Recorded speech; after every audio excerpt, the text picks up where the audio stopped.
Hi dear student, कैसे हैं आप लोग? अच्छे हैं? बिल्कुल अच्छे हैं आप लोग। अच्छा से घर पे रहिए, स्वस्थ रहिए, सुरक्षित रहिए। तो चलिए आज हम बिना लेट किए आज का क्लास स्टार्ट करते हैं। लेकिन इसके पहले हम आपसे एक रिक्वेस्ट करेंगे, अगर चैनल को सब्सक्राइब नहीं किया है तो सब्सक्राइब करें, लाइक करें और कमेंट करें। इसके साथ साथ मेरा व्हाट्सएप नंबर जो दिया हुआ है, इस व्हाट्सएप नंबर पर अपना नाम और क्लास लिखकर रजिस्टर्ड करें। तो चलिए बिना लेट किए आज का क्लास हम शुरू करते हैं। कल हम लोग पढ़ लिए यूक्लिड विभाजन प्रमेयिका और यूक्लिड विभाजन एल्गोरिथम के कुछ उदाहरण पढ़ लिए हैं और यूक्लिड विभाजन प्रमेयिका कल का पढ़ लिया है। तो चलिए आज हम लोग पढ़ेंगे यूक्लिड विभाजन एल्गोरिथम, यूक्लिड डिवीजन एल्गोरिथम के बारे में। यह सुपरिभाषित चरणों की एक श्रृंखला होती है। यूक्लिड विभाजन एल्गोरिथम क्या होती है? यह सुप्रसिद्ध जो है चरण जो होता है उसी का एक श्रृंखला होती है, उसी को हम यूक्लिड विभाजन एल्गोरिथम कहते हैं। तो सबसे पहले हम यूक्लिड विभाजन के बारे में जानेंगे। आप लोग HCF के बारे में जानते होंगे। HCF के बारे में जानते हो, है ना? अगर आप HCF जानते हैं तो आपको इसमें कोई दिक्कत नहीं होगा। और ऐसे भी हम आज एकदम सिंपल ट्रिक से आपको समझाएंगे, सरल तरीका से समझाएंगे, जिससे आपको समझने में किसी भी प्रकार की दिक्कत न हो। हम लोग को एक क्वेश्चन हल करना है। यूक्लिड विभाजन एल्गोरिथम का प्रयोग करके 867 और 255 का HCF ज्ञात करना है। तो सबसे पहले अगर आप HCF जानते हैं, महत्तम समापवर्तक जानते हैं, तो आपको किसी प्रकार की दिक्कत होने वाला है ही नहीं। आपको ऐसी दिक्कत होगा ही नहीं। थोड़ी सी ध्यान देने की आवश्यकता है। तो चलिए सबसे पहले हम इसको समझाते हैं कि 255 और 867 में पहले यह समझना होगा कि दोनों में कौन संख्या बड़ा है और कौन संख्या छोटा है। एक चीज हमेशा ध्यान रहना चाहिए कि हमारा A जो है वह B से बड़ा रहना चाहिए। ये संख्या B से बड़ा रहना चाहिए। तो यह जो हमारा दो संख्या है 867 और 255, इसमें बड़ी संख्या क्या है? 867। तो हम मान लेंगे कि A बराबर 867, A बराबर 867 और B बराबर 255। अब हम क्या करते हैं? महत्तम समापवर्तक निकाल लेते हैं। तो 255 से निकालेंगे 867 को भाग करना है। तो हम 3 बार में भाग करेंगे, है ना? तो 3 बार में करेंगे तो 5 या 15 और 5 या 15 16 के 6 हाथ 1 3 6 1 7। अब 7 में से 5 जाएगा कितना होगा बाबू? 2। और 6 में से 6 जाएगा कितना होगा? 0। और 8 में से 7 जाएगा कितना होगा? 1। मतलब 867 में से 765 जब घटाएंगे तो हमारा कितना आएगा बाबू? 102 आएगा। अब हम 102 से भाग करते हैं 255 को, तो कितना बार में करेंगे? 2 बार में। अब 102 को हम 2 से गुना करते हैं ना, तो 2 दूना 4 और 0 से होगा तो 0 और 1 से 2 में होगा तो 2। अब 255 में से 204 जाएगा तो हो जाएगा 51, है ना? अब 102 आ जाएगा यहाँ, 102 से होगा तो 2 बार में 102 कट जाएगा। तो जब तक हमारा शेषफल 0 नहीं आ जाए तब तक कटाने की क्रिया हम लगातार करते रहते हैं, है ना? अब हम इसको लिखेंगे अपने यूक्लिड विभाजन एल्गोरिथम के नियम से। तो पहले ही हम बोले हैं कि यूक्लिड विभाजन एल्गोरिथम जो होता है, यूक्लिड डिवीजन एल्गोरिथम जो होता है, वह क्या होता है बाबू? स्टेप बाय स्टेप मेथड होता है। उसको हम स्टेप बाय स्टेप हल करते हैं। तो चलिए लिखते हैं चरण एक, है ना? पहला चरण। तो पहला चरण क्या है? तो पहला चरण ए हमारा 867 लिखेंगे। 867 बराबर 255 गुणे 3 प्लस 102। 255 गुणा 3 प्लस 102, तो ये हो जाएगा। अब हमारा जो शेषफल है क्या है? 102 है। लिखेंगे शेषफल बराबर नहीं है, कैनॉट में 0 के बराबर नहीं है। अतः भाजक 255 में 102 से भाग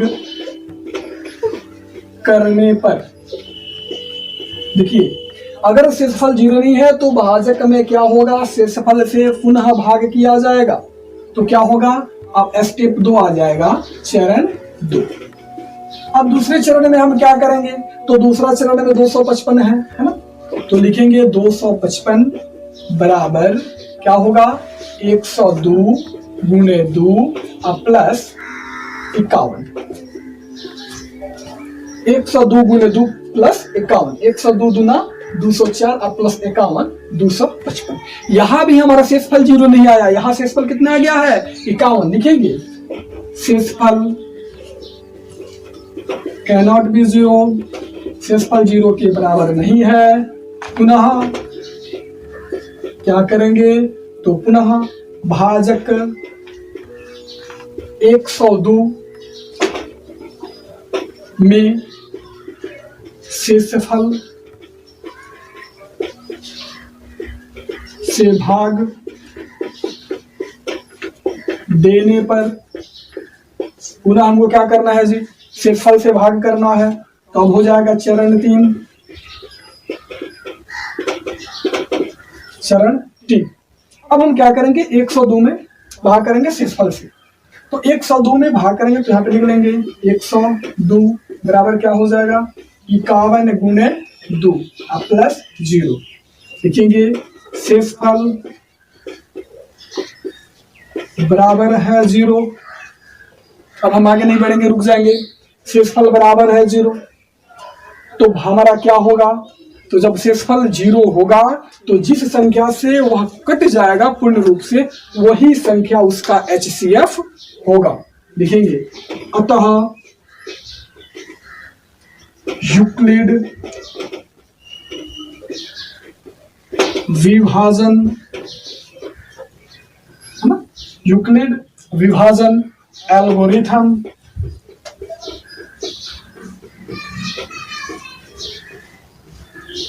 से 867 और 255 का HCF, है ना, HCF 51 होगा। यह हमारा आंसर है। तो हमको नहीं लगता है कि आपको समझने में दिक्कत होगा। अब एक बार फिर समझ लेते हैं। 255 और 867 में जो बड़ी अंक है उसको भाग देंगे छोटी वाली अंक से, तो 3 बार में देंगे तो हो जाएगा 765। फिर इसमें से घटाएंगे तो 102 को क्या करेंगे, 255 को भाग देंगे, तो 255 में 102 से भाग देंगे तो 204 आएगा। फिर शेष आएगा 51 से 102 में 2 बार में कैंसिल हो जाएगा, मतलब 0 शेषफल आ जाएगा। और जब 0 शेषफल आएगा तो वही हमारा क्या होगा, वही हमारा उसका HCF होगा। तो सबसे पहले इसको बनाने के लिए आपको किसी पेज पे इसको रफ करना होगा, क्योंकि अगर इस मेथड से आप बनाते हैं तो सही तो है, लेकिन इस विधि द्वारा सही नहीं है, आपको नंबर पूरा नहीं मिलेगा। तो सबसे पहले हम इसको समझ लिए हैं, इसमें आपको कोई दिक्कत नहीं है। अगर कोई दिक्कत है तो हमारे कमेंट बॉक्स में कमेंट करें और हमारे व्हाट्सएप नंबर पर रजिस्टर करें, तो इसमें कोई दिक्कत नहीं है। चलिए फिर हम अगला क्वेश्चन लिखते हैं। तो चलिए, अगर आ जाता है कि यूक्लिड विभाजन एल्गोरिथम का प्रयोग करके 156, 221 और 364 का HCF ज्ञात करें, तो इसके पहले वाले क्वेश्चन में हमारे पास 2 संख्या था, 2 धनात्मक संख्या था और इसमें 3 धनात्मक संख्या है। तो कैसे बनाएंगे, सबसे पहले हम लिखेंगे हल, है ना, 156, 221 में इन 2 संख्याओं को लेंगे, तो इन दोनों संख्याओं को हम हल कर लेते हैं। 221 हमारा क्या है, तो बड़ा है, और 156 क्या है, 156 छोटा है, तो 221 को ले लेते हैं। अब हम इसको करेंगे तो कितना बार में भाग होगा, 1 बार में, तो हमारा 156 हो जाएगा। 11 में से 6 गया 5 और यहाँ हो जाएगा 1, 11 में से 5 गया 6 और 2 में से 1 गया, 1 में से 1 गया, कैंसिल हो जाएगा। तो कितना आया, 65। और फिर हम 65 से 156 को करेंगे, तो 2 बार में 5 में 10 के 0 हाथ में 1, 6 6 12 और 1 13, कितना आएगा 6 और 2, फिर कट जाएगा। फिर हम इससे करेंगे 65 में, तो कितना बार में होगा, 2 बार करते हैं। 6 दूना 12 का 2 हाथ में 1, 2 2 4 और 1 5, तो 5 में से 2 गया 3 और यहाँ पे हो जाएगा 1, फिर यहाँ पे हो जाएगा 26, 13 दूना 26, यह हमारा कट गया। अब हम ध्यान देंगे कि इसका HCF करते आए, महत्तम क्षमापवर्तक करते आए, तो 13 से कट गया। अब हम इसमें लिखेंगे ठीक उसी प्रकार, लिखेंगे चरण 1, 100, चरण 1, ठीक है। यहाँ लिखेंगे माना A बराबर 221 और B बराबर 156, है ना। फिर लिखेंगे 221 बराबर 156 और गुणे 1 प्लस 65। यहाँ लिखेंगे शेषफल कैनॉट बी 0, अतः भाजक में शेषफल से भाग देने पर, शेषफल से भाग देने पर लिखेंगे पुनः चरण 2। अब हम दूसरे चरण में आ जाते हैं। यह हमारा पहला चरण है, फर्स्ट स्टेप है। अब सेकंड स्टेप में आ जाएंगे, तो सेकंड स्टेप में आएंगे तो हमारा 156 हो जाएगा भाजक, तो 156 बराबर क्या हो गया 65 गुणे 2 और प्लस कितना 26, 65 गुणे 2 और प्लस 26। फिर लिखेंगे शेषफल कैनॉट बी 0, है ना। तो फिर लिखेंगे अतः भाजक में शेषफल से भाग देने पर, जब तक नहीं कटेगा तब तक उसको हम क्या करेंगे, कटाने का प्रयास करेंगे। आगे आएगा चरण 3, तो तीसरे चरण में हम क्या करेंगे बाबू, तो तीसरे चरण में हमने तो यहाँ तक आ गया है, 156 तक आ गया है। अब हम आएंगे किसमें 65 में, है ना। तो लिखेंगे 65 बराबर 26 गुणे 2 प्लस 13। फिर यहाँ शेषफल हमारा 0 नहीं आया, लिखेंगे शेषफल बराबर नहीं है कैनॉट बी 0, पुनः भाजक में शेषफल से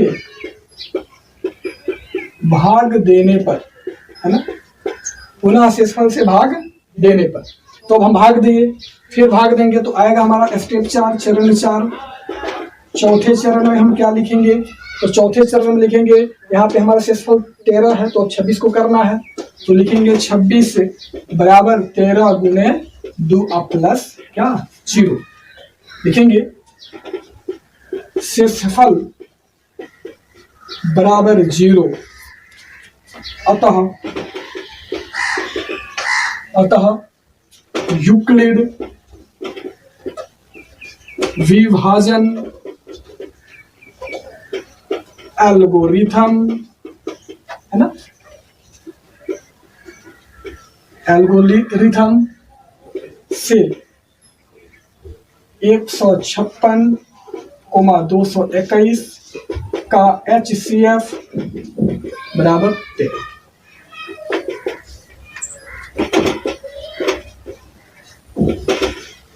यह हमारा क्या हो गया, इन दोनों का HCF हो गया, इन दोनों संख्या का HCF हमने निकाल लिया। तो इन दोनों का हमने HCF निकाल लिया, यहां तक तो आपको कोई दिक्कत नहीं होगा। अब 13 और 364 में लिखेंगे A बराबर, तो A हमारा क्या हो जाएगा 364 और B हो जाएगा 13, क्योंकि B हमेशा क्या होता है A से छोटा होता है। अब आइए इसको हम रफ कर लेते हैं इधर, तो 13 से 364 में 28 बार में 364 कट जाएगा, मतलब 0 आ जाएगा। तो लिखेंगे चरण 5, क्या लिखेंगे, तो 5 में, है ना, 364 64 बराबर क्या हो जाएगा 13 गुणे 28 अब प्लस 0 यहां पे लिखेंगे। अतः कौन कौन संख्या था 156, 221 तथा 364 का HCF है ना। HCF क्या होगा HCF बराबर 13। तो इस प्रकार से हम लोग 3 संख्या का HCF निकालना जान गए। तो आज के क्लास यहीं तक। आप नहीं समझ पा रहे हैं तो हमारे व्हाट्सएप नंबर पे कमेंट करें, पुनः हम नेक्स्ट वीडियो में आपको बताएंगे। Thank you so much.